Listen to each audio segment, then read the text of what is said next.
श्रीगणेशाय नमः। अथ श्री गजेन्द्रमोक्ष स्तोत्रम्। श्रीशुक उवाच एवं व्यवसितो बुद्ध्या समाधाय मनोहृदि जजाप परमं जाप्यं प्राग्जन्मन्यनुशिक्षितं। गजेन्द्र उवाच ॐ नमो भगवते तस्मै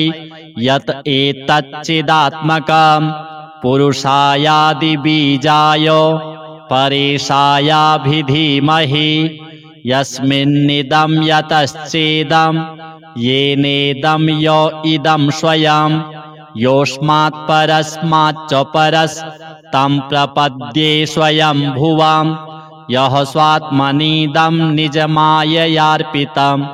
क्वचिद् विभातं क्वच तत्तिरोहितम् अविद्धदृक्साक्षुभयं तदीक्षते स आत्ममूलो मां परात्परः कालेन पञ्चत्वमितेषु कृत्स्नसो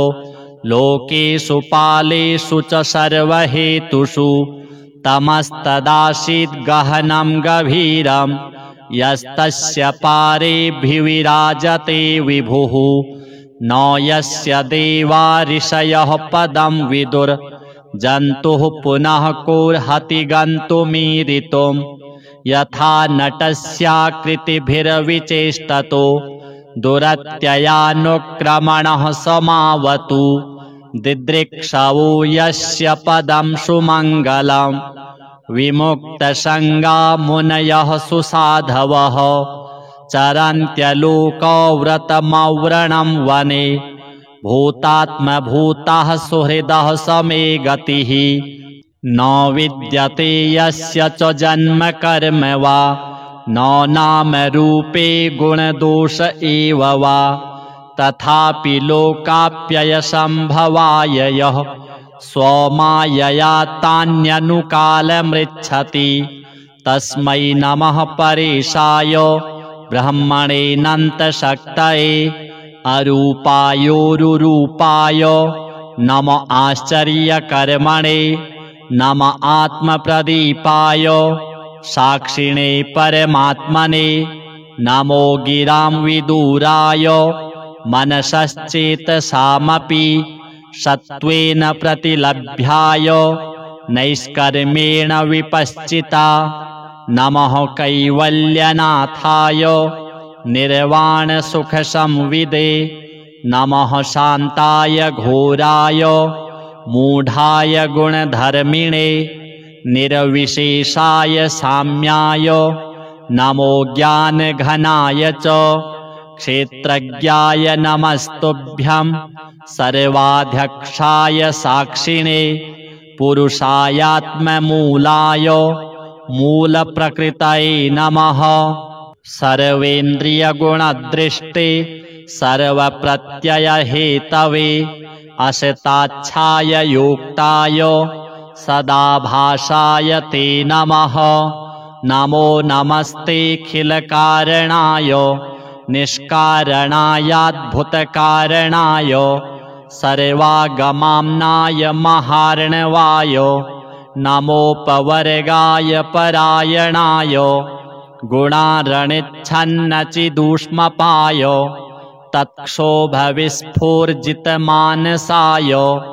नैष्कर्म्यभावेन विवर्जितागम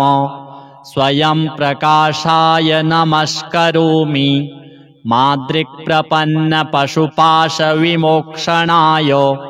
मुक्ताय भूरि करुणाय नमोलयाय स्वांशेन सर्वतनुभृन्मनसि प्रतीत प्रत्यग्दृशे भगवते बृहते नमस्ते आत्मात्मजाप्तगृहवित्तजनेषु शक्तेर्दुष्प्रापणाय गुणसङ्गविवर्जिताय मुक्तात्मभिः स्वहृदये परिभाविताय ज्ञानात्मने भगवते नम ईश्वराय यं धर्मकामार्थविमुक्तिकामा भजन्त इष्टां गतिमाप्नुवन्ति किं त्वा शिशोरात्यपि देहमव्ययम् करोतु मेदभ्रदयो विमोक्षणम् एकान्तिनो यस्य न कञ्चनार्थम् वाञ्छन्ति ये वै भगवत्प्रपन्नाः अत्यद्भुतं तच्चरितं सुमङ्गलं गायन्त आनन्दसमुद्रमग्नाः तमक्षरं ब्रह्म परं परेशम् अव्यक्तमाध्यात्मिकयोगगम्यम् अतीन्द्रियं सूक्ष्ममिवातिदूरम् अनन्तमाद्यं परिपूर्णमीदे यस्य ब्रह्मादयो देवा वेदालोकाश्चराचराः नामरूपविभेदेन फ्लग्व्या च कलया कृताः यथार्चिषोऽग्नेः सवितुर्गभस्तयो निर्यान्ति संयान्त्यसकृत्स्वरोचिषः तथा यतोऽयं गुणसम्प्रवाहो बुद्धिर्मनः खानि शरीरसर्गाः स वै न देवासुरमर्त्यतिर्यं न स्त्री न षड्डो न पुमान् न जन्तुः नायं गुणः कर्म न सन्न चासन् निषेधशेषो जयतादशेषः जिजीविषेनाहमिहामुया किम् अन्तर्बहिश्चावृतये भयोन्या इच्छामि कालेन न यस्य विप्लवस्तस्यात्मलोकावरणस्य मोक्षम् सोऽहं विश्वसृजं विश्वम् अविश्वं विश्ववेदशम् विश्वात्मानमजं ब्रह्म प्रणतोऽस्मि परं पदम् योगरन्धितकर्माणो हृदि योगविभाविते योगिनो यं प्रपश्यन्ति योगेशं तं नतोऽस्म्यहम् नमो नमस्तुभ्यमसह्यवेग शक्तित्रयायाखिलधिगुणाय प्रपन्नपालाय दुरन्तशक्तये कदिन्द्रियाणां मनवाप्यवर्त्मने नायं वेद स्वमात्मानं यच्छक्त्याहन्धिया हतं तं दुरत्ययमाहात्म्यं भगवन्तमितोऽस्म्यहम् श्रीशुक उवाच एवं गजेन्द्रमुपवर्णितनिर्विशेषं ब्रह्मादयो विविधलिङ्गभिदाभिमानाः नैते यदोपससृपुर्निखिलात्मकत्वात् तत्राखिलामरमयो हरिराविरासीत् तं तद्वदार्थमुपलभ्य जगन्निवासः स्तोत्रं निशम्य दिविजैः सह संस्तुवद्भिः छन्दोमयेन गरुडेन संह्यमानश्चक्रायुधोऽभ्यगमदाशु यतो गजेन्द्रः सोऽन्तः सरस्युरुबलेन गृहीत आर्तो दृष्ट्वा गरुत्मतिहरिं ख उपात्तचक्रम् उत्क्षिप्य शाम्बुजकरं गिरमाह कृच्छान् नारायणाखिलगुरो भगवन्नमस्ते तं वीक्ष्य पीडितमजः सहसावतीर्य सग्राहमाशु सरसः कृपयोज्जहार ग्राहाद्विपाटितमुखादरिणा गजेन्द्रं सम्पश्यतां हरिरमुमुच दुस्त्रियाणाम् अथ श्री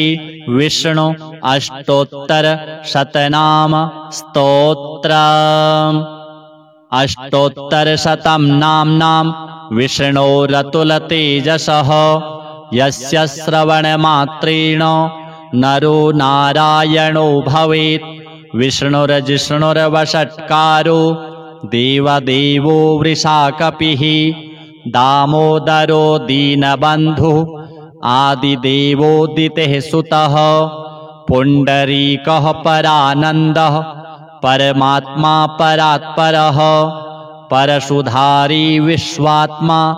कृष्णः कलिमलापः कौस्तुभोद्भासितो रस्को नरो नारायणो हरिः हरो हरप्रियः स्वामी वैकुण्ठो विश्वतो मुखः ऋषिकेशो प्रमेयात्मा वराहो धरणीधरः वामनो वेदवक्ता च वासुदेवः सनातनः रामो विरजो रावणारी रमापतिः वैकुण्ठवासी वसुमान् धनदो धरणीधरः धर्मेशो धरणीनाथो ध्येयो धर्मभृतांवरः सहस्रशीर्षा पुरुषः सहस्राक्षः सहस्रपात् सर्वगः सर्ववित्सर्वः शरण्यः साधुवल्लभः कौसल्यानन्दनः श्रीमान् रक्षः कुलविनाशकः जगत्कर्ता जगद्धर्ता जगज्जेता जनार्तिः जानकीवल्लभो देवो जयरूपो जलेश्वरः क्षीराब्धिवासी क्षीराब्धि तनया वल्लभस्तथा शेषशायी पन्नगारी वाहनो विष्टरस्रवः माधवो मथुरानाथो मुकुन्दो मोहनाशनः दैत्यारिः पुण्डरीकाक्षो ह्यच्युतो मधुसूदनः सोमसूर्याग्निनयनो नृसिंहो भक्तवत्सलः नित्यो निरामयः शुद्धो नरदेवो जगत्प्रभुः हयग्रीवो जितरिपुः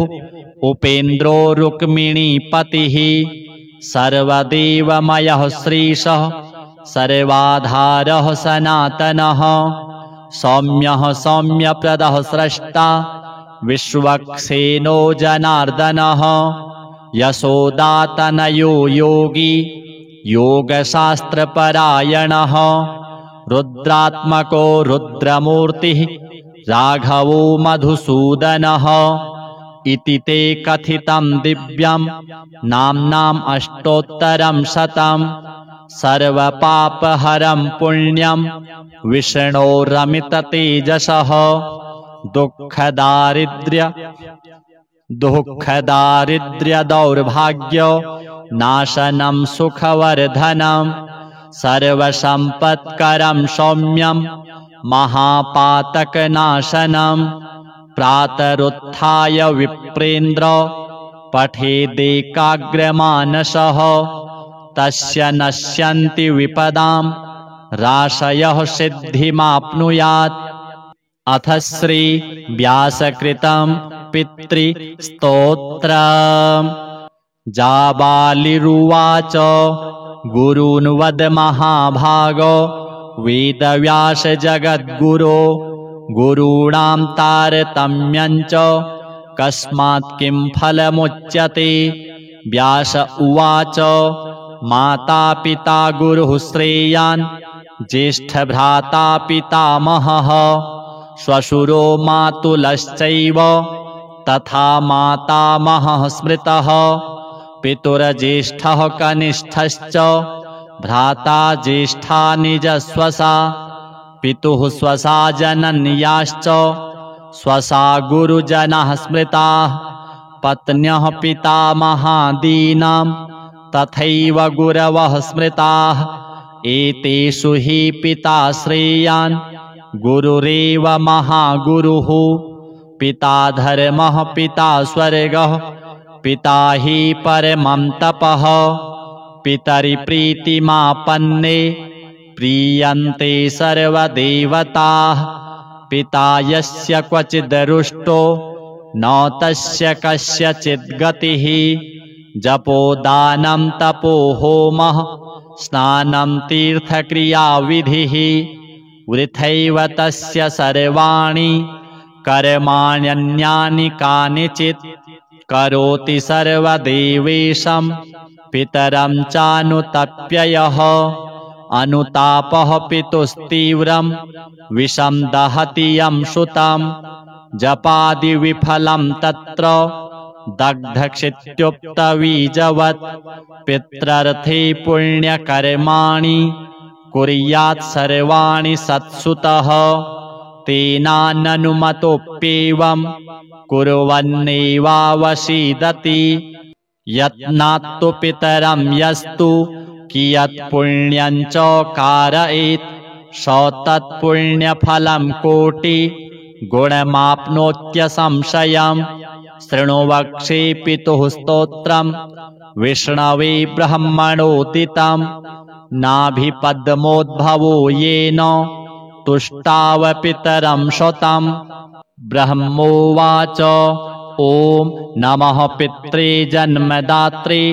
सर्वदेवमयाय च सुखदाय प्रसन्नाय सुप्रीताय महात्मने सर्वयज्ञस्वरूपाय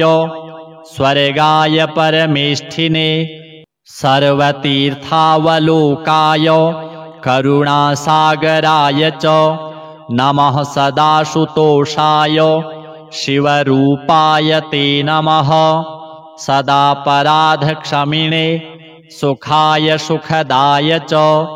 दुर्लभं मानुषमिदं येन लब्धं मया वपुः संभावनीयं धर्मार्थे तस्मै पित्रे नमो नमः। तीर्थस्नानतपोहोम जपादियस्य दर्शनं महागुरोश्च गुरवे तस्मै पित्रे नमो नमः।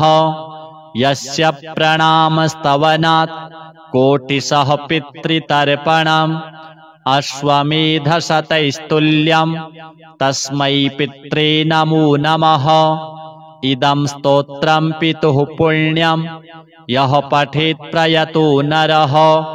प्रत्यहं प्रातरुत्थाय पितृश्राद्धदिनेऽपि च स्वजन्मदिवसे साक्षात् पितुरग्रे स्थितोऽपि वा न तस्य दुर्लभं किञ्चित् सर्वज्ञतादिवाञ्छितं नानापकर्म कृत्वापि यः स्तौति पितरं सुतः स ध्रुवं प्रविधायैव प्रायश्चित्तं सुखी भवेत्। पितुः प्रीतिकरो नित्यं सर्वकर्माण्यथार्हति। अथ श्री स्वधा स्तोत्रम्। ब्रह्मोवाच स्वधोच्चारणमात्रेण तीर्थस्नायी भवेन्नरः मुच्यते सर्वपापेभ्यो वाजपेयफलं लभेत्। स्वधा स्वधा स्वधेत्येवं यदि वारत्रयं स्मरेत् श्राद्धस्य फलमाप्नोति कालतर्पणयोस्तथा। श्राद्धकाले स्वधा स्तोत्रं यः शृणोति समाहितः लभेत् श्राद्धशतानां च पुण्यमेव न संशयः। स्वधा स्वधा स्वधेत्येवं त्रिसन्ध्यं यः पठेन्नरः प्रियां विनीतां स लभेत् साध्वीं पुत्रं गुणान्वितं। पितॄणां प्राणतुल्या त्वं द्विजजीवनरूपिणी श्राद्धाधिष्ठात्री देवी च श्राद्धादीनां फलप्रदा। बहिर्मन्मनसो गच्छ पितॄणां तुष्टिहेतवे सम्प्रीतये द्विजातीनां गृहिणां वृद्धिहेतवे। नित्यानित्यस्वरूपासि गुणरूपासि सुव्रते आविर्भावस्थिरो भावः सृष्टौ च प्रलये तव। ॐ स्वस्ति च नमः स्वाहा स्वधा त्वं दक्षिणा तथा निरूपिताश्चतुर्वेदे षट्प्रशस्ताश्च कर्मिणां। पुरासि त्वं स्वधा गोपी गोलोके राधिका सखी। धृतोरसि स्वधात्मानं कृतं तेन स्वधा स्मृता। ध्वस्ता त्वं राधिका शापात् गोलोकाद् विश्वमागता। कृष्णाश्लिष्टा तया दृष्टा पुरा वृन्दावने वने। कृष्णालिङ्गनपुण्येन भूता मे मानसी सुता। अतृप्तसुरते तेन चतुर्णां स्वामिनां प्रिया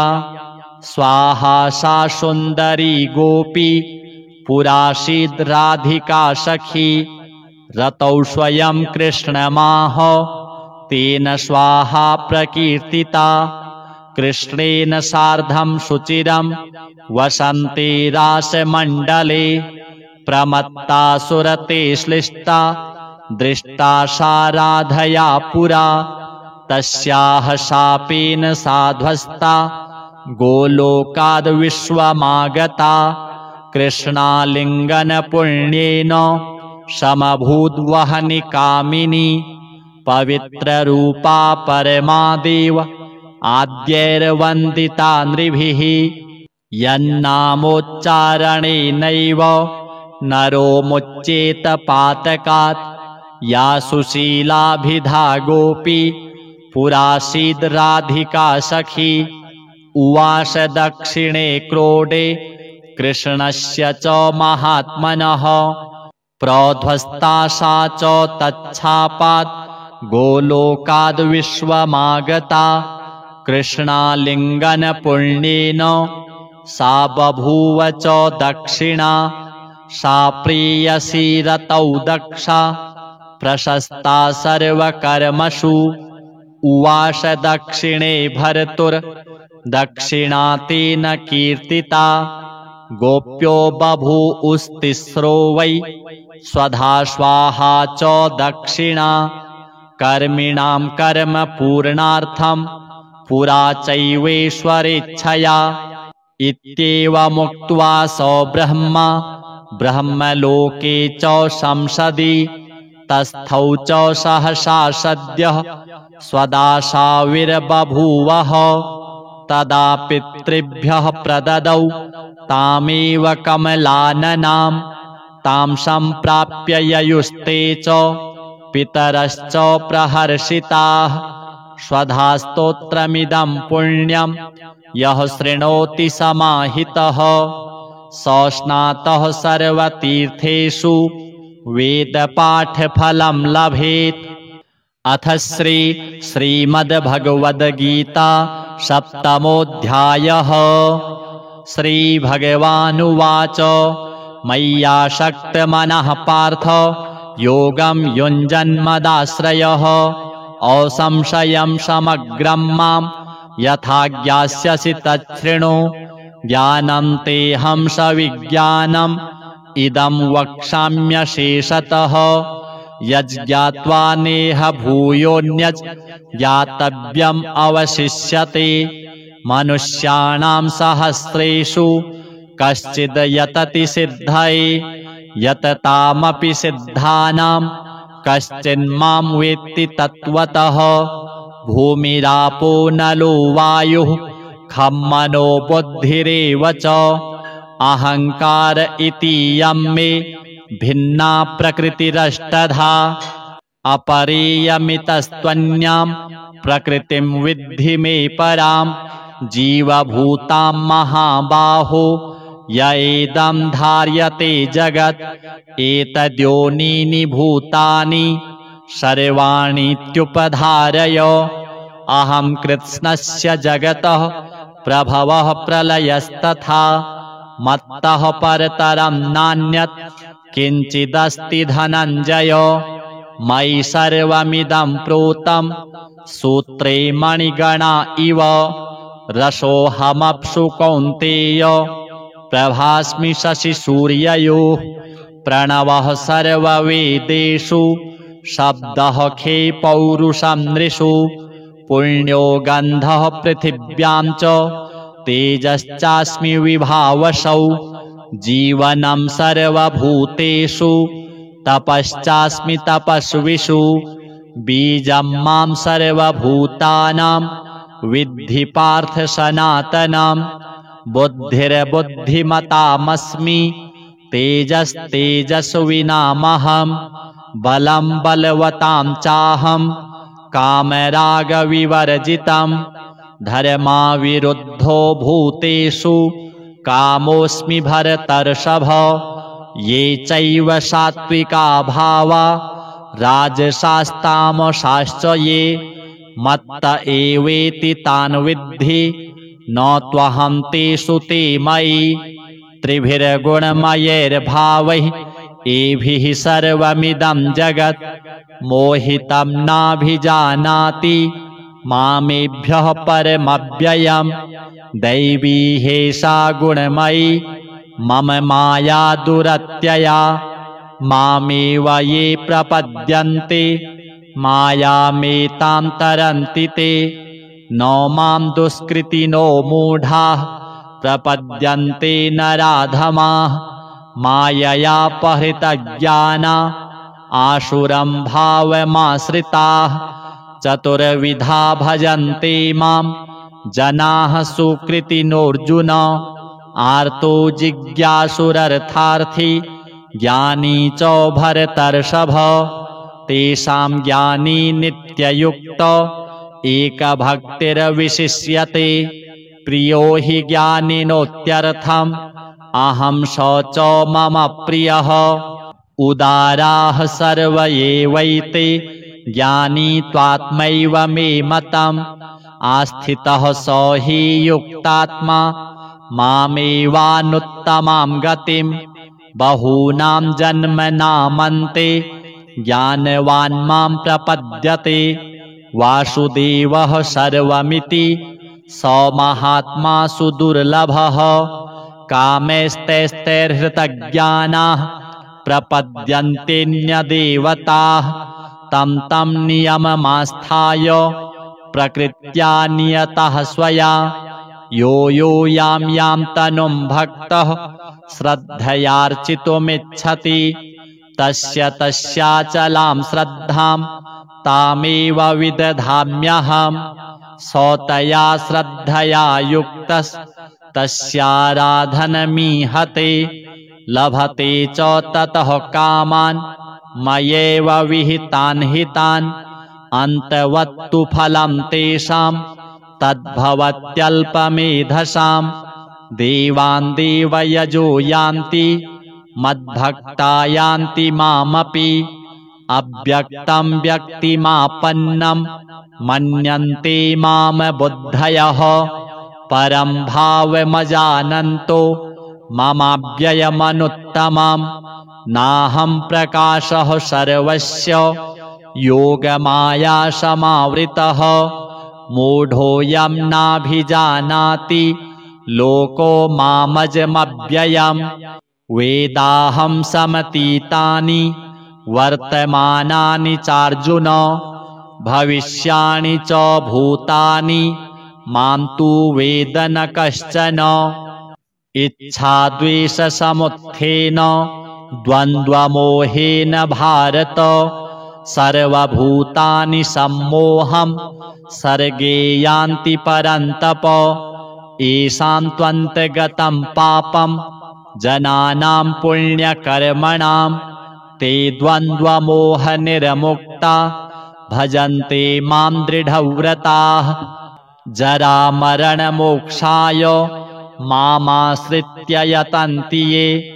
ते ब्रह्म तद्विदुः कृत्स्नम् अध्यात्मं कर्म चाखिलं साधिभूताधिदैवं मां साधियज्ञं च ये विदुः प्रयाणकालेऽपि च मां ते विदुर्युक्तचेतसः। ओम जय जय श्रीमद्भगवद्गीता सूपनिषत्सु ब्रह्म विद्यायां योगशास्त्रे श्रीकृष्णार्जुन संवादे ज्ञान विज्ञान योगो नाम सप्तमः। श्री पितृदेव स्वधा देवी विष्णुदेवार्पणमस्तु।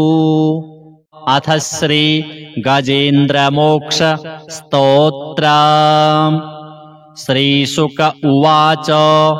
एवं व्यवसितो बुद्ध्या समाधाय मनोहृदि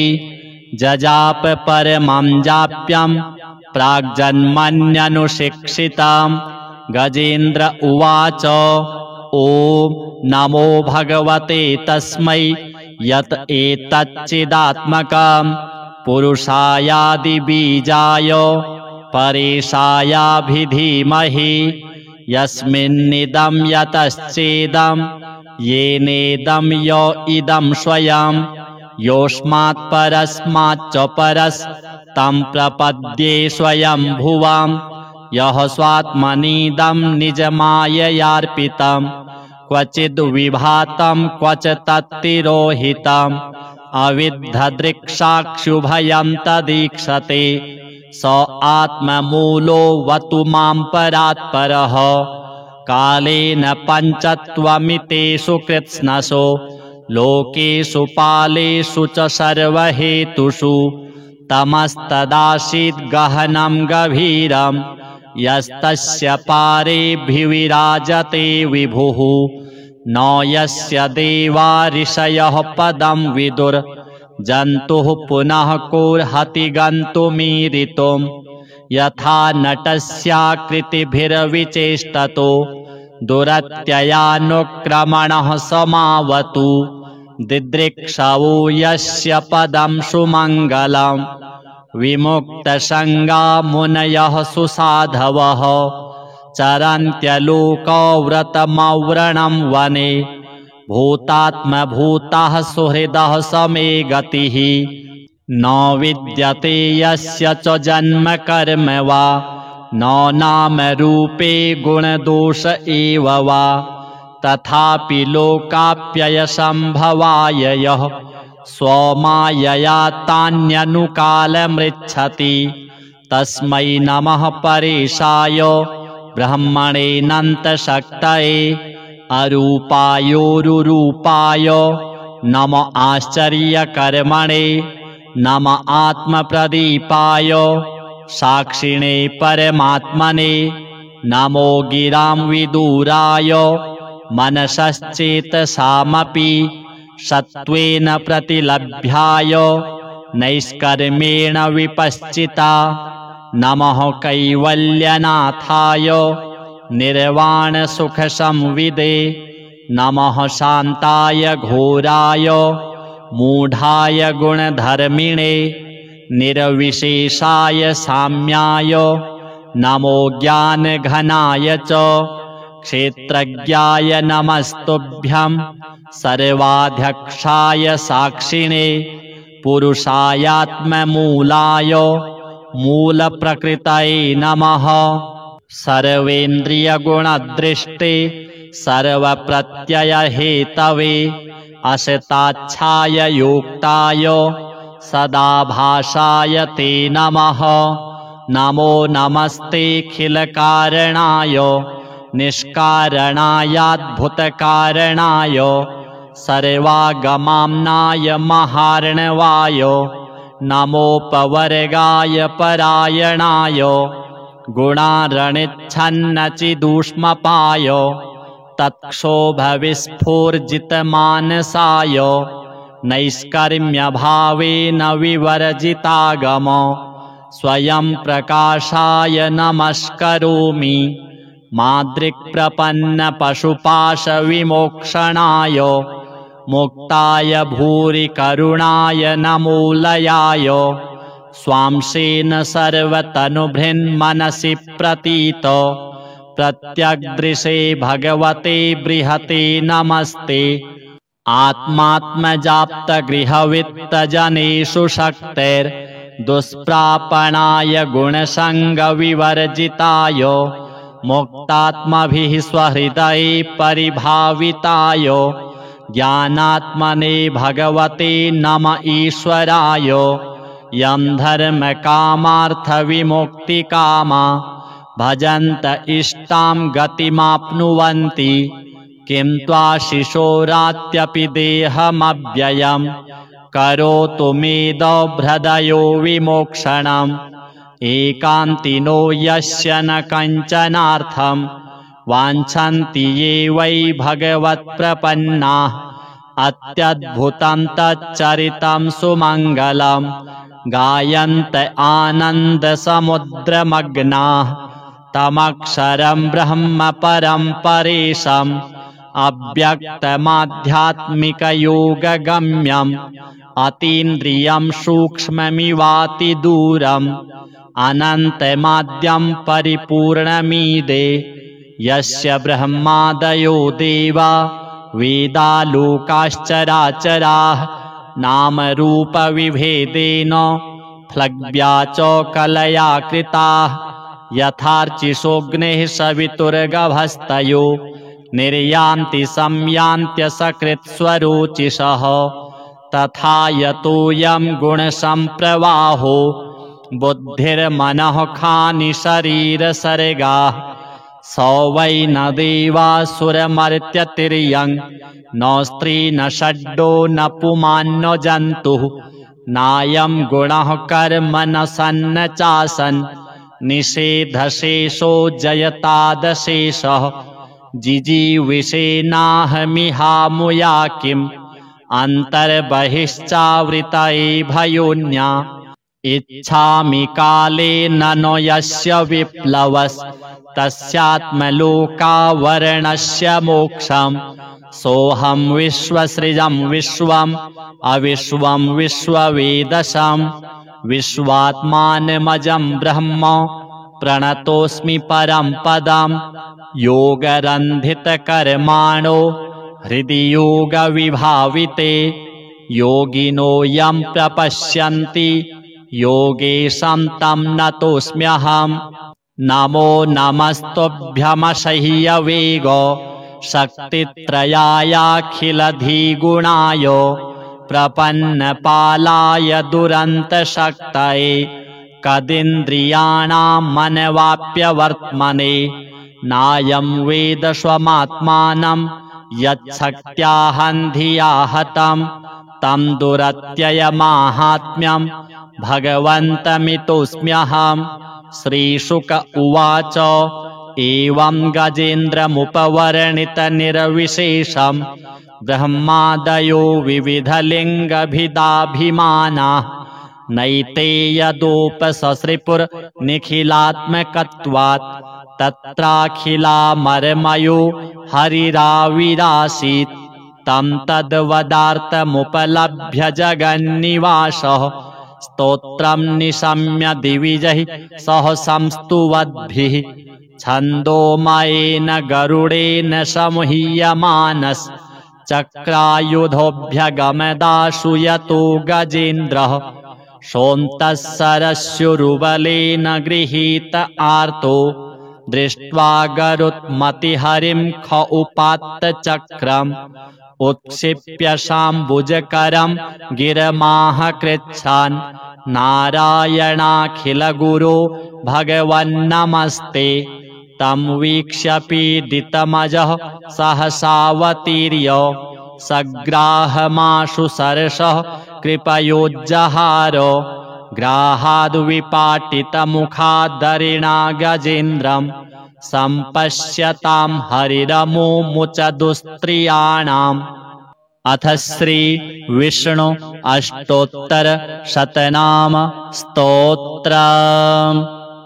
अष्टोत्तरशतं नाम्नां विष्णोरतुलतेजसः यस्य श्रवणमात्रेण नरो नारायणो भवेत् विष्णुर्जिष्णुर्वषट्कारो देवदेवो वृषाकपिः दामोदरो दीनबन्धुः आदिदेवोदितेः सुतः पुण्डरीकः परानन्दः परमात्मा परात्परः परशुधारी विश्वात्मा कृष्णः कलिमलापः कौस्तुभोद्भासितो रस्को नरो नारायणो हरिः हरो हरप्रियः स्वामी वैकुण्ठो विश्वतो मुखः ऋषिकेशो प्रमेयात्मा वराहो धरणीधरः वामनो वेदवक्ता च वासुदेवः सनातनः रामो विरामो विरजो रावणारी रमापतिः वैकुण्ठवासी वसुमान् धनदो धरणीधरः धर्मेशो धरणीनाथो ध्येयो धर्मभृतांवरः सहस्रशीर्षा पुरुषः सहस्राक्षः सहस्रपात् सर्वगः सर्ववित् सर्वः शरण्यः साधुवल्लभः कौसल्यानन्दनः श्रीमान् रक्षः कुलविनाशकः जगत्कर्ता जगद्धर्ता जगज्जेता जनार्तिः जानकीवल्लभो देवो जयरूपो जलेश्वरः क्षीराब्धिवासी क्षीराब्धि तनया वल्लभस्तथा शेषशायी पन्नगारी वाहनो विष्टरस्रवः माधवो मथुरानाथो मुकुन्दो मोहनाशनः दैत्यारिः पुण्डरीकाक्षो ह्यच्युतो मधुसूदनः सोमसूर्याग्निनयनो नृसिंहो भक्तवत्सलः नित्यो निरामयः शुद्धो नरदेवो जगत्प्रभुः हयग्रीवो जितरिपुः उपेन्द्रो रुक्मिणीपतिः सर्वदेवमयः श्रीशः सर्वाधारः सनातनः सौम्यः सौम्यप्रदः स्रष्टा विश्वक्सेनो जनार्दनः यशोदातनयो योगी योगशास्त्रपरायणः रुद्रात्मको रुद्रमूर्तिः राघवो मधुसूदनः इति ते कथितं दिव्यं नाम्नाम् अष्टोत्तरं शतं सर्वपापहरं पुण्यं विष्णोरमिततेजसः दुःखदारिद्र्यदौर्भाग्य नाशनं सुखवर्धनं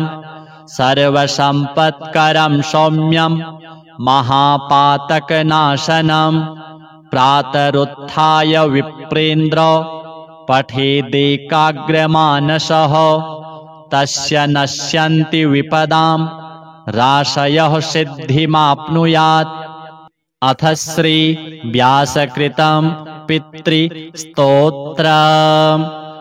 जाबालिरुवाच गुरून् वद महाभागो वेदव्यास जगद्गुरो गुरूणां तारतम्यञ्च कस्मात् किं फलमुच्यते। व्यास उवाच माता पिता गुरुः श्रेयान् ज्येष्ठभ्राता पितामहः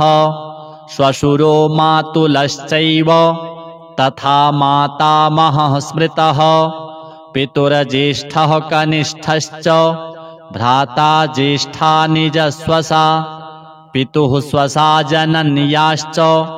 स्वसा गुरुजनः स्मृताः पत्न्यः पितामहादीनां तथैव गुरवः स्मृताः एतेषु हि पिता श्रेयान् गुरुरेव महागुरुः पिता धर्मः पिता स्वर्गः पिता हि परमं तपः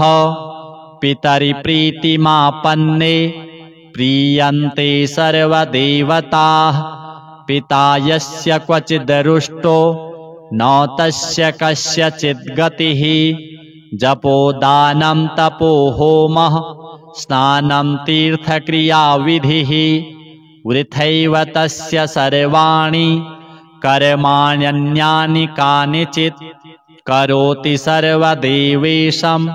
पितरं चानुतप्ययः अनुतापः पितुस्तीव्रं विषं दहति यं सुतं जपादिविफलं तत्र दग्धक्षित्युक्तबीजवत् पित्रर्थे पुण्यकर्माणि कुर्यात् सर्वाणि सत्सुतः तेनाननुमतोऽप्येवं कुर्वन्नेवावसीदति यत्नात्तु पितरं यस्तु कियत् पुण्यं च कारयेत् स तत्पुण्यफलं कोटि गुणमाप्नोत्यसंशयम् शृणु वक्षे पितुः स्तोत्रम् विष्णवे ब्रह्मणोदितं नाभिपद्मोद्भवो येन तुष्टाव पितरं शतम्। ब्रह्मोवाच ॐ नमः पित्रे जन्मदात्रे सर्वदेवमयाय च सुखदाय प्रसन्नाय सुप्रीताय महात्मने सर्वयज्ञस्वरूपाय स्वर्गाय परमेष्ठिने सर्वतीर्थावलोकाय करुणासागराय च नमः सदाशुतोषाय शिवरूपाय ते नमः सदापराधक्षमिणे सुखाय सुखदाय च दुर्लभं मानुषमिदं येन लब्धं मया वपुः संभावनीयं धर्मार्थे तस्मै पित्रे नमो नमः तीर्थस्नानतपोहोम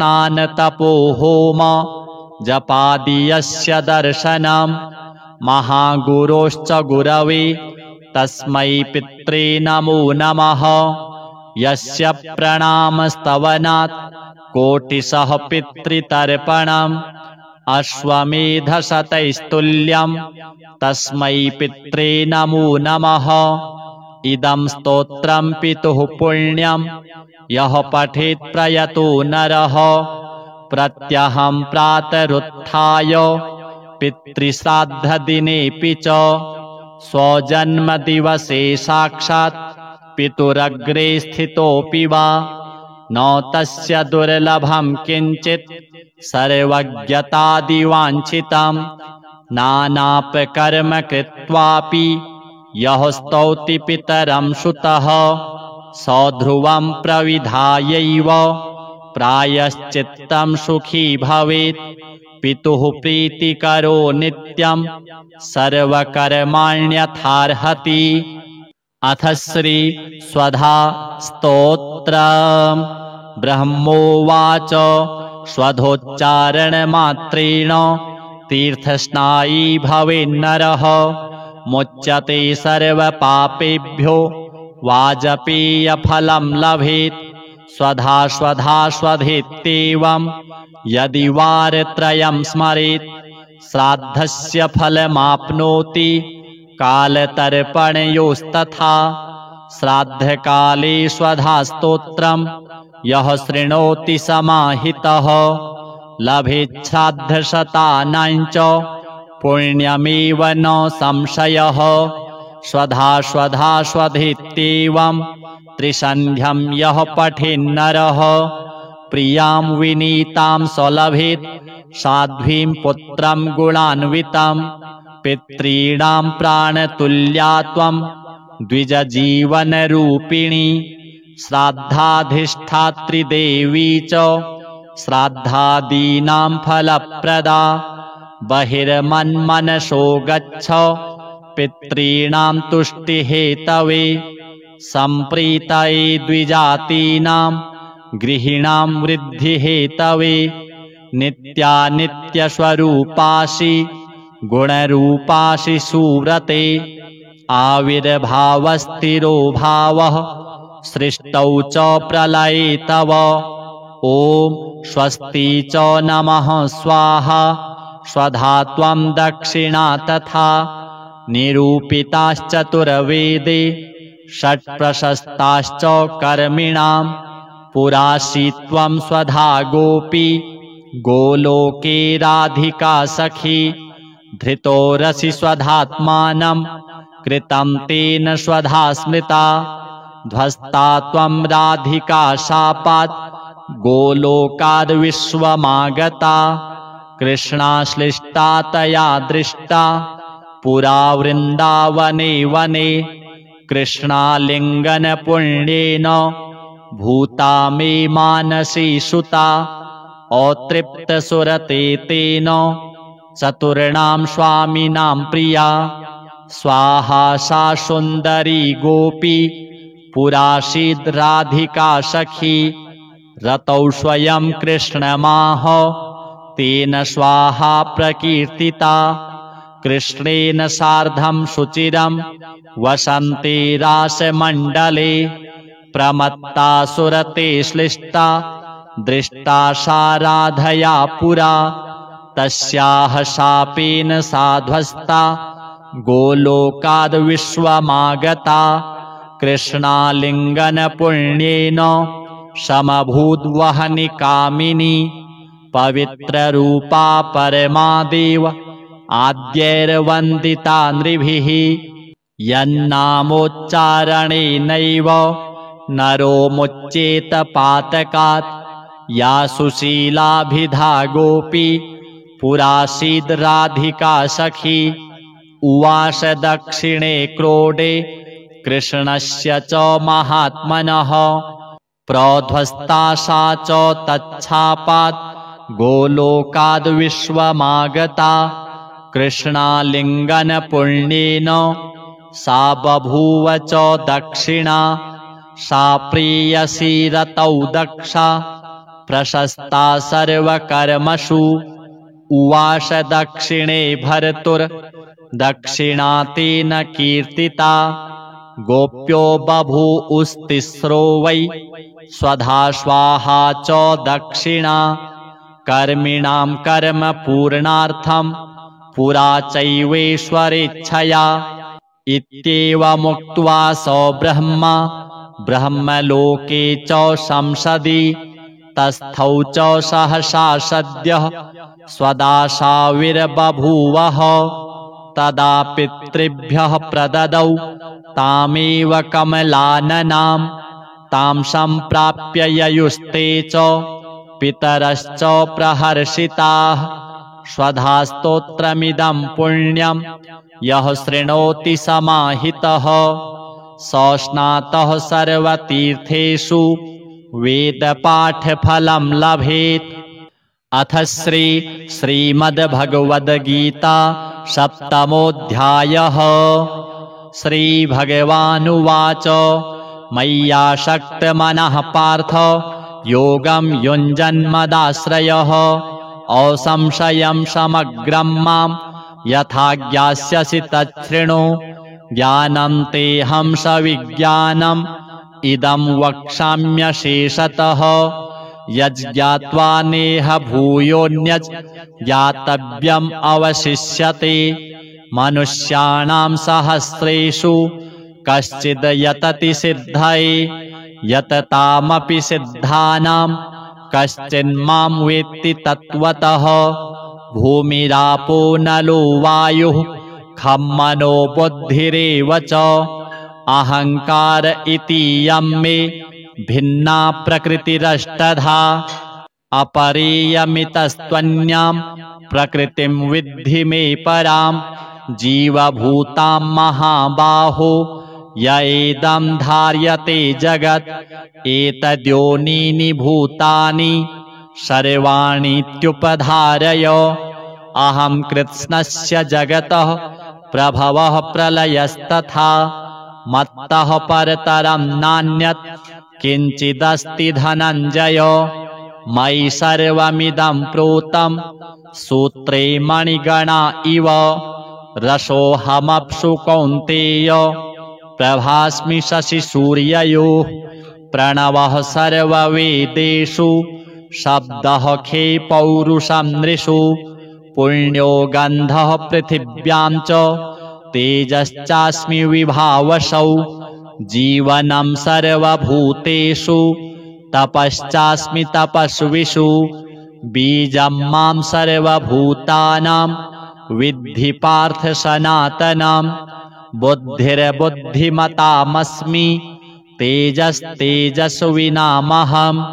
बलं बलवतां चाहं कामरागविवर्जितं धर्माविरुद्धो भूतेषु कामोऽस्मि भरतर्षभ। ये चैव सात्विका भावा राजसास्तामसाश्च ये मत्त एवेति तान् विद्धि न त्वहं तेषु ते मयि। त्रिभिर्गुणमयैर्भावैः एभिः सर्वमिदं जगत् मोहितं नाभिजानाति मामेभ्यः परमव्ययम्। दैवी हेषा गुणमयी मम माया दुरत्यया मामेव ये प्रपद्यन्ते मायामेतां तरन्ति ते। न मां दुष्कृतिनो मूढाः प्रपद्यन्ते नराधमाः माययापहृतज्ञाना आशुरं भावमाश्रिताः चतुर्विधा भजन्ते मां जनाः सुकृतिनोऽर्जुन आर्तो जिज्ञासुरर्थार्थी ज्ञानी च भरतर्षभ तेषां ज्ञानी नित्ययुक्तो एकभक्तिर्विशिष्यते प्रियो हि ज्ञानिनोत्यर्थम् अहं स च मम प्रियः उदाराः सर्व एवैते ज्ञानी त्वात्मैव मे मतम् आस्थितः स हि युक्तात्मा मामेवानुत्तमां गतिं बहूनां जन्मनामन्ते ज्ञानवान् मां प्रपद्यते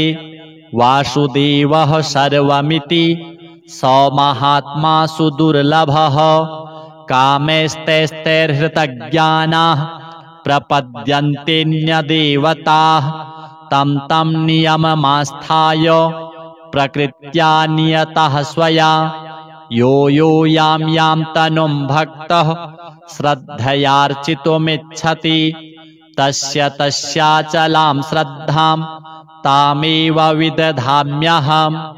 स तया श्रद्धया युक्तस्तस्याराधनमीहते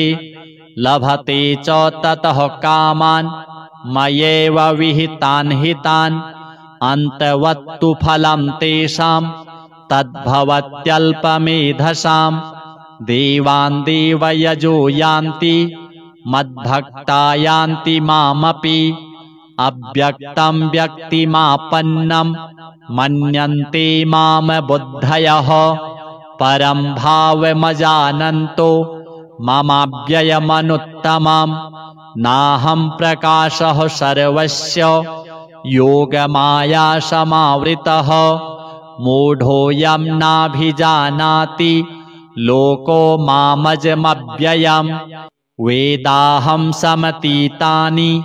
वर्तमानानि चार्जुन भविष्याणि च भूतानि मां तु वेद न कश्चन इच्छाद्वेषसमुत्थेन द्वन्द्वमोहेन भारत सर्वभूतानि सम्मोहं सर्गे यान्ति परन्तप येषां त्वन्तगतं पापं जनानां पुण्यकर्मणां ते द्वन्द्वमोहनिर्मुक्ता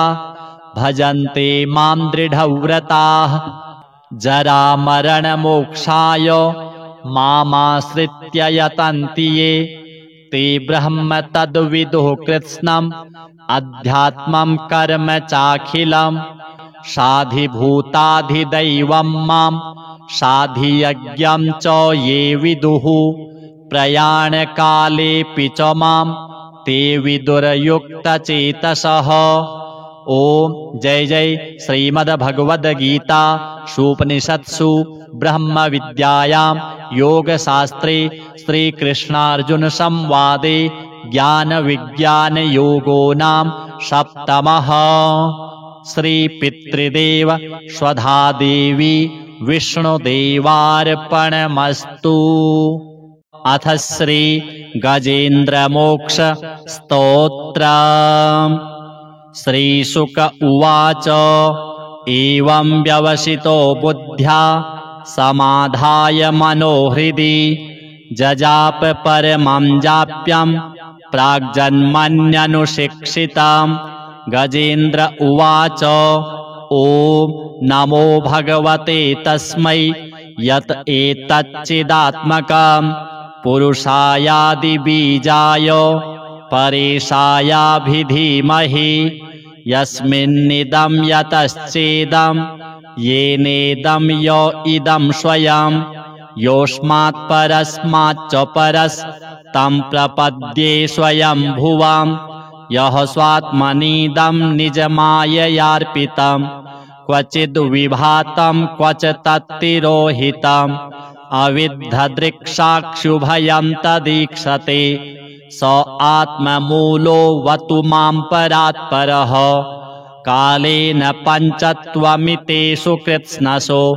लोकेषु पालेषु च सर्वहेतुषु तमस्तदासीद् गहनं गभीरं यस्तस्य पारेभिविराजते विभुः न यस्य देवा ऋषयः पदं विदुर् जन्तुः पुनः कोर्हति गन्तुमीरितुम् यथा नटस्याकृतिभिर्विचेष्टतो दुरत्ययानुक्रमणः समावतु दिदृक्षवो यस्य पदं सुमङ्गलम्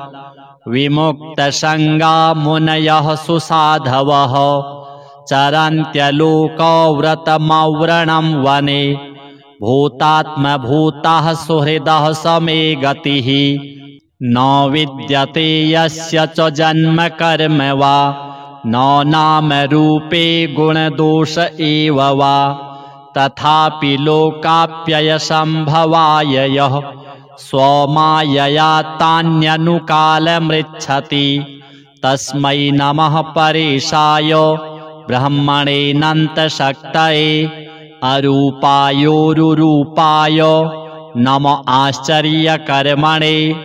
नम आत्मप्रदीपाय साक्षिणे परमात्मने नमो गिरां विदुराय मनसश्चेतसामपि सत्त्वेन प्रतिलभ्याय नैष्कर्मेण विपश्चिता नमः कैवल्यनाथाय निर्वाणसुखसंविदे नमः शान्ताय घोराय मूढाय गुणधर्मिणे निर्विशेषाय साम्याय नमो ज्ञानघनाय च क्षेत्रज्ञाय नमस्तुभ्यं सर्वाध्यक्षाय साक्षिणे पुरुषायात्ममूलाय मूलप्रकृतये नमः सर्वेन्द्रियगुणदृष्टे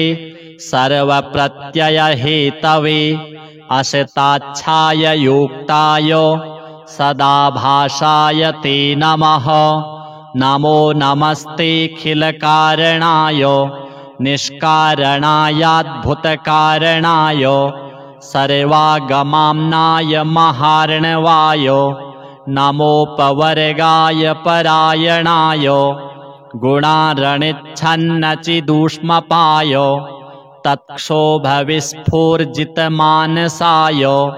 नैष्कर्म्यभावेन विवर्जितागम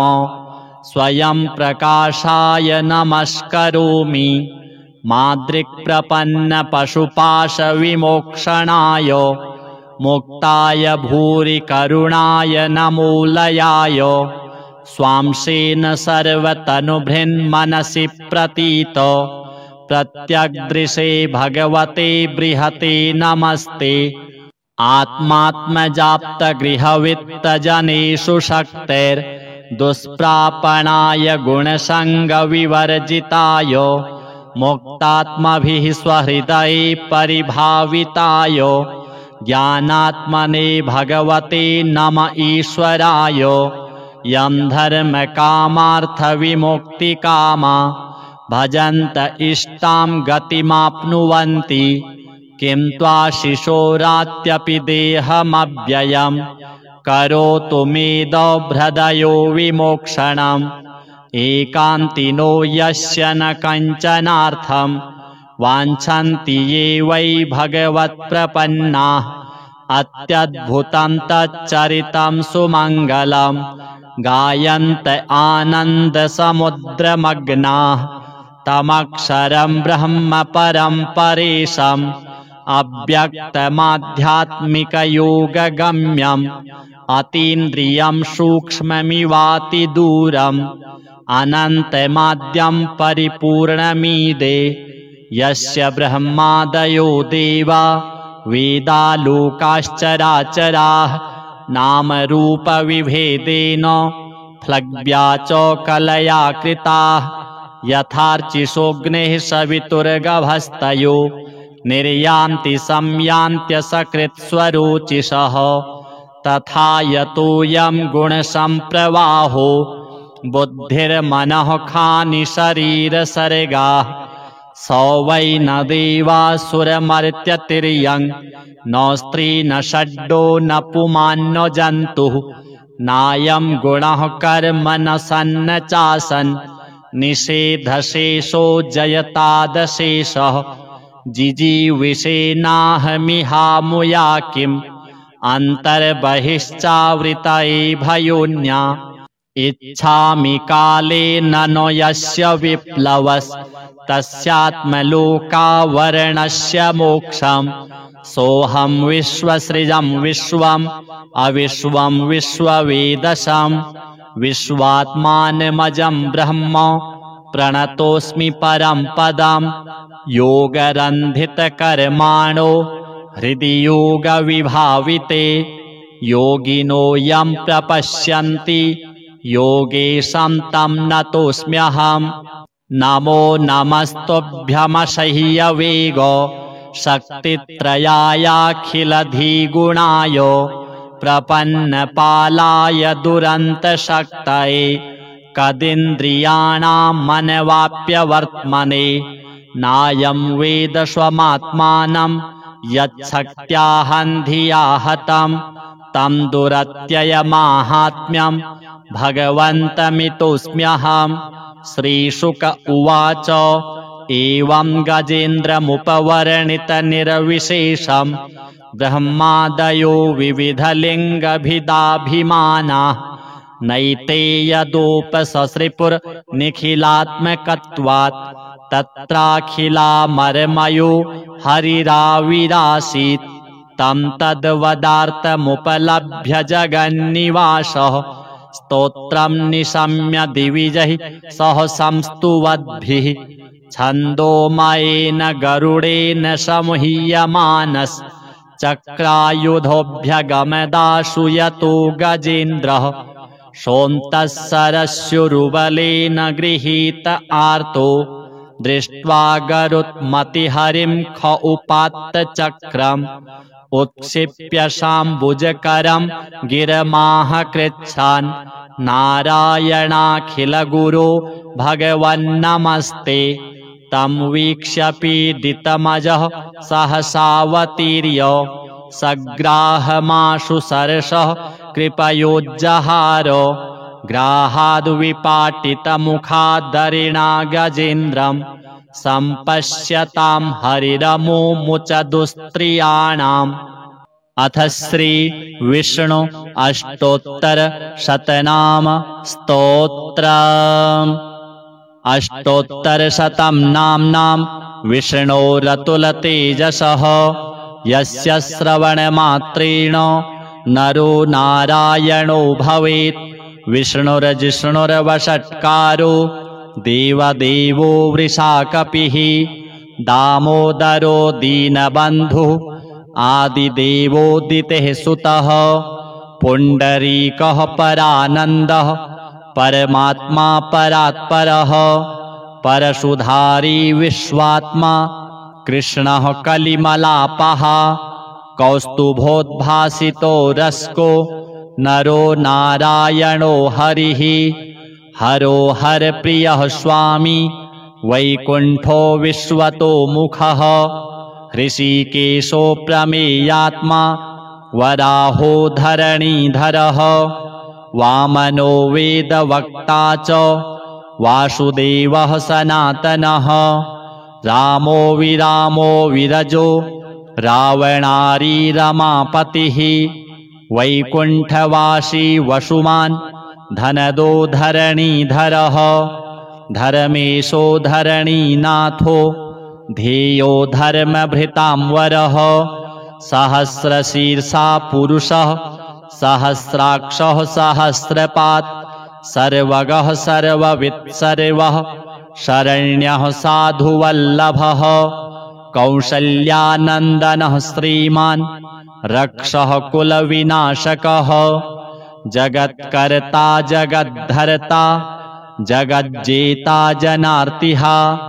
जानकीवल्लभो देवो जयरूपो जलेश्वरः क्षीराब्धिवासी क्षीराब्धि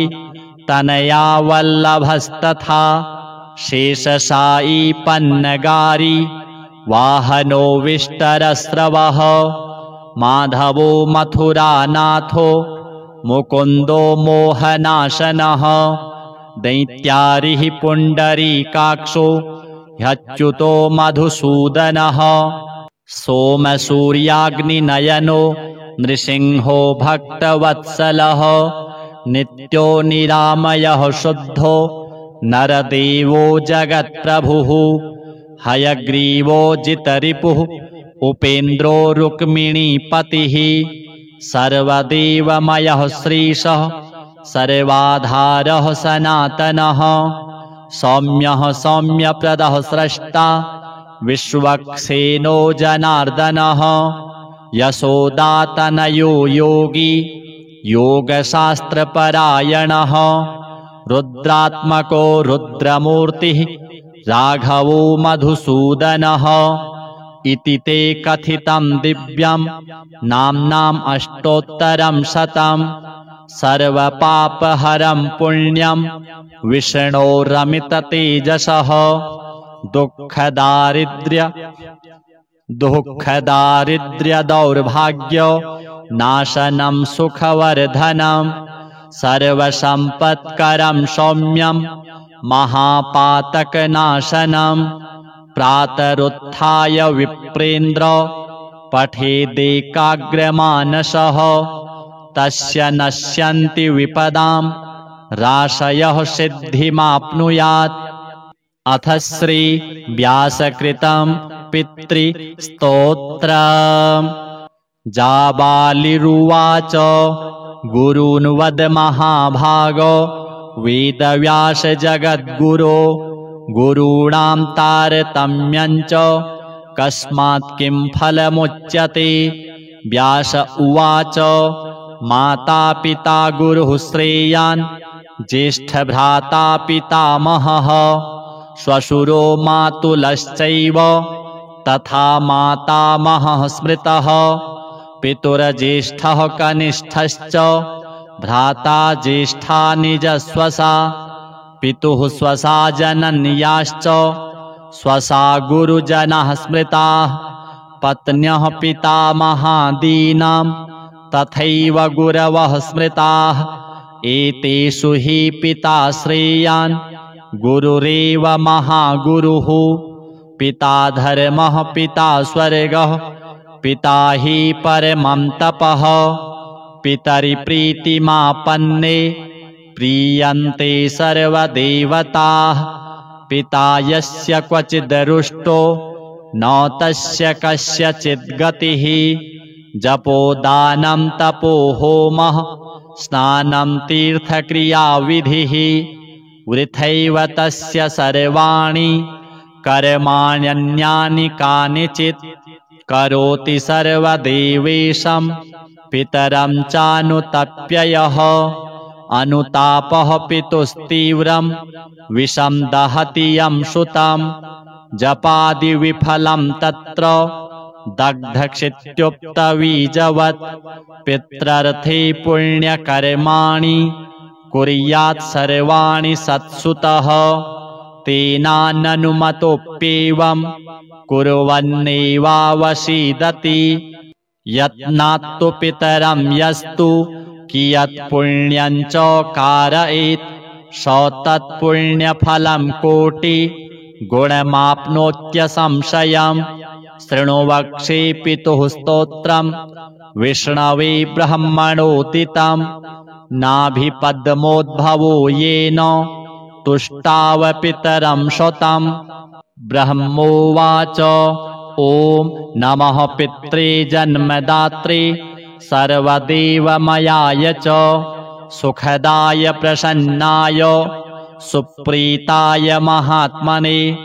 सर्वयज्ञस्वरूपाय स्वर्गाय परमेष्ठिने सर्वतीर्थावलोकाय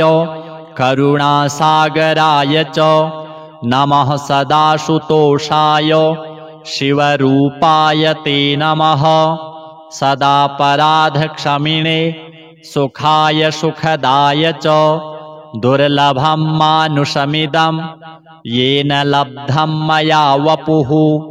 संभावनीयं धर्मार्थे तस्मै पित्रे नमो नमः। तीर्थस्नान तपो होम जपादीयस्य दर्शनं महागुरोश्च गुरवे तस्मै पित्रे नमो नमः। यस्य प्रणामस्तवनात्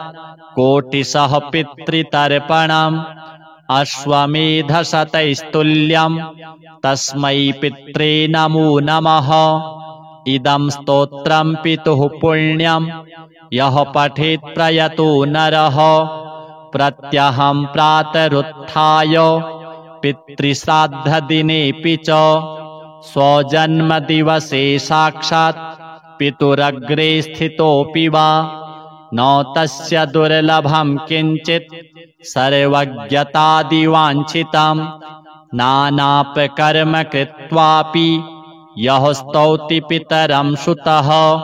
सध्रुवं प्रविधायैव प्रायश्चित्तं सुखी भवेत्। पितुः प्रीतिकरो नित्यं सर्वकर्माण्यथार्हति। अथ श्री स्वधा स्तोत्रम्। ब्रह्मोवाच स्वधोच्चारणमात्रेण तीर्थस्नायी भवेन्नरः मुच्यते सर्वपापेभ्यो वाजपेयफलं लभेत्। स्वधा स्वधा स्वधेत्येवं यदि वारत्रयं स्मरेत् श्राद्धस्य फलमाप्नोति कालतर्पणयोस्तथा। श्राद्धकाले स्वधा स्तोत्रं यः शृणोति समाहितः लभेत् श्राद्धशतानां च पुण्यमेव न संशयः। स्वधा स्वधा स्वधेत्येवं त्रिसन्ध्यं यः पठेन्नरः प्रियां विनीतां सलभेत् साध्वीं पुत्रं गुणान्वितं। पितॄणां प्राणतुल्या त्वं द्विजजीवनरूपिणी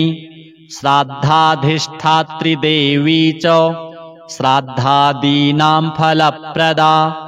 बहिर्मन्मनसो गच्छ पितॄणां तुष्टिहेतवे सम्प्रीतये द्विजातीनां गृहिणां वृद्धिहेतवे। नित्यानित्यस्वरूपासि गुणरूपासि सुव्रते आविर्भावस्थिरो भावः सृष्टौ च प्रलये तव। ॐ स्वस्ति च नमः स्वाहा। स्वधा त्वं दक्षिणा तथा निरूपिताश्चतुर्वेदे षट्प्रशस्ताश्च कर्मिणां। पुरासि त्वं स्वधा गोपी गोलोके राधिका सखी। धृतोरसि स्वधात्मानं कृतं तेन स्वधा स्मृता। ध्वस्ता त्वं राधिका शापात् गोलोकाद् विश्वमागता। कृष्णाश्लिष्टा तया दृष्टा पुरा वृन्दावने वने। कृष्णालिङ्गनपुण्येन भूता मे मानसी सुता। अतृप्तसुरते तेन चतुर्णां स्वामिनां प्रिया। स्वाहा सा सुन्दरी गोपी पुरासीद् राधिका सखी। रतौ स्वयं कृष्णमाह तेन स्वाहा प्रकीर्तिता।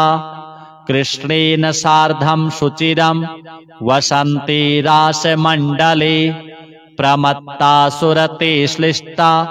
दृष्टा सा राधया पुरा। तस्याः शापेन साध्वस्ता गोलोकाद् विश्वमागता। कृष्णालिङ्गनपुण्येन समभूद्वहनि कामिनी। पवित्ररूपा परमादेव आद्यैर्वन्दिता नृभिः। यन्नामोच्चारणेनैव नरो मुच्येत पातकात्। या सुशीलाभिधा गोपी पुरासीद् राधिका सखी। उवास दक्षिणे क्रोडे कृष्णस्य च महात्मनः। प्रध्वस्ता सा च तच्छापात् गोलोकाद् विश्वमागता। कृष्णालिङ्गनपुण्येन सा बभूव च दक्षिणा। सा प्रेयसी रतौ दक्षा प्रशस्ता सर्वकर्मसु। उवाच दक्षिणे भर्तुर्दक्षिणातेन कीर्तिता गोप्यो बभूवुस्तिस्रो वै स्वधा स्वाहा च दक्षिणा कर्मिणां कर्म पूर्णार्थं पुरा चैवेश्वरेच्छया इत्येवमुक्त्वा स ब्रह्मा ब्रह्मलोके च संसदि तस्थौ च सहसा सद्यः स्वदाशाविर्बभूवः तदा पितृभ्यः प्रददौ तामेव कमलाननां तां सम्प्राप्य ययुस्ते च पितरश्च प्रहर्षिताः स्वधा स्तोत्रमिदं पुण्यं यः शृणोति समाहितः स स्नातः सर्वतीर्थेषु वेदपाठफलं लभेत्। अथ श्रीमद्भगवद्गीता सप्तमोऽध्यायः। श्रीभगवानुवाच मय्यासक्तमनः पार्थ योगं युञ्जन्मदाश्रयः असंशयं समग्रं मां यथा ज्ञास्यसि तच्छृणु ज्ञानं तेऽहं सविज्ञानम् इदं वक्ष्याम्यशेषतः यज्ज्ञात्वा नेह भूयोऽन्यत् ज्ञातव्यम् अवशिष्यते। मनुष्याणां सहस्रेषु कश्चिद् यतति सिद्धये यततामपि सिद्धानां कश्चिन्मां वेत्ति तत्त्वतः। भूमिरापो नलो वायुः खं मनो बुद्धिरेव च अहंकार इतीयं मे भिन्ना प्रकृतिरष्टधा अपरेयमितस्त्वन्यां प्रकृतिं विद्धि मे परां जीवभूतां महाबाहो य एदं धार्यते जगत् एतद्योनीनि भूतानि सर्वाणीत्युपधारय अहं कृत्स्नस्य जगतः प्रभवः प्रलयस्तथा मत्तः परतरं नान्यत् किञ्चिदस्ति धनञ्जय। मयि सर्वमिदं प्रोतं सूत्रे मणिगणा इव रसोऽहमप्सु कौन्तेय प्रभास्मि शशिसूर्ययोः प्रणवः सर्ववेदेषु शब्दः खे पौरुषं नृषु पुण्यो गन्धः पृथिव्यां च तेजश्चास्मि विभावसौ जीवनं सर्वभूतेषु तपश्चास्मि तपस्विषु बीजं मां सर्वभूतानां विद्धि पार्थ सनातनं बुद्धिर्बुद्धिमतामस्मि तेजस्तेजस्विनामहं बलं बलवतां चाहं कामरागविवर्जितं धर्माविरुद्धो भूतेषु कामोऽस्मि भरतर्षभ। ये चैव सात्विका भावा राजसास्तामसाश्च ये मत्त एवेति तान् विद्धि न त्वहं तेषु ते मयि त्रिभिर्गुणमयैर्भावैः एभिः सर्वमिदं जगत् मोहितं नाभिजानाति मामेभ्यः परमव्ययम् दैवी हेषा गुणमयी मम माया दुरत्यया मामेव ये प्रपद्यन्ते मायामेतां तरन्ति ते न मां दुष्कृतिनो मूढाः प्रपद्यन्ते नराधमाः माययापहृतज्ञाना आसुरं भावमाश्रिताः चतुर्विधा भजन्ते मां जनाः सुकृतिनोऽर्जुन आर्तो जिज्ञासुरर्थार्थी ज्ञानी च भरतर्षभ तेषां ज्ञानी नित्ययुक्त एकभक्तिर्विशिष्यते प्रियो हि ज्ञानिनोत्यर्थम् अहं स च मम प्रियः उदाराः सर्व एवैते ज्ञानी त्वात्मैव मे मतम् आस्थितः स हि युक्तात्मा मामेवानुत्तमां गतिं बहूनां जन्मनामन्ते ज्ञानवान् मां प्रपद्यते वासुदेवः सर्वमिति स महात्मा सुदुर्लभः कामैस्तैस्तैर्हृतज्ञानाः प्रपद्यन्तेऽन्यदेवताः तं तं नियममास्थाय प्रकृत्या नियतः स्वया यो यो यां यां तनुं भक्तः श्रद्धयार्चितुमिच्छति तस्य तस्याचलां श्रद्धां तामेव विदधाम्यहम् स तया श्रद्धया युक्तस्तस्याराधनमीहते लभते च ततः कामान् मयैव विहितान् हितान् अन्तवत्तु फलं तेषां तद्भवत्यल्पमेधसाम् देवान् देवयजो यान्ति मद्भक्ता यान्ति मामपि अव्यक्तं व्यक्तिमापन्नं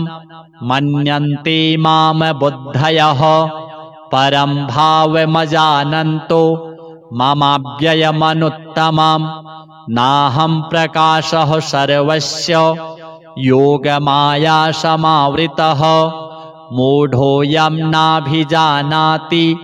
लोको मामजमव्ययम् वेदाहं समतीतानि वर्तमानानि चार्जुन भविष्याणि च भूतानि मां तु वेद न कश्चन इच्छाद्वेषसमुत्थेन द्वन्द्वमोहेन भारत सर्वभूतानि सम्मोहं सर्गे यान्ति परन्तप येषां त्वन्तगतं पापं जनानां पुण्यकर्मणां ते द्वन्द्वमोहनिर्मुक्ता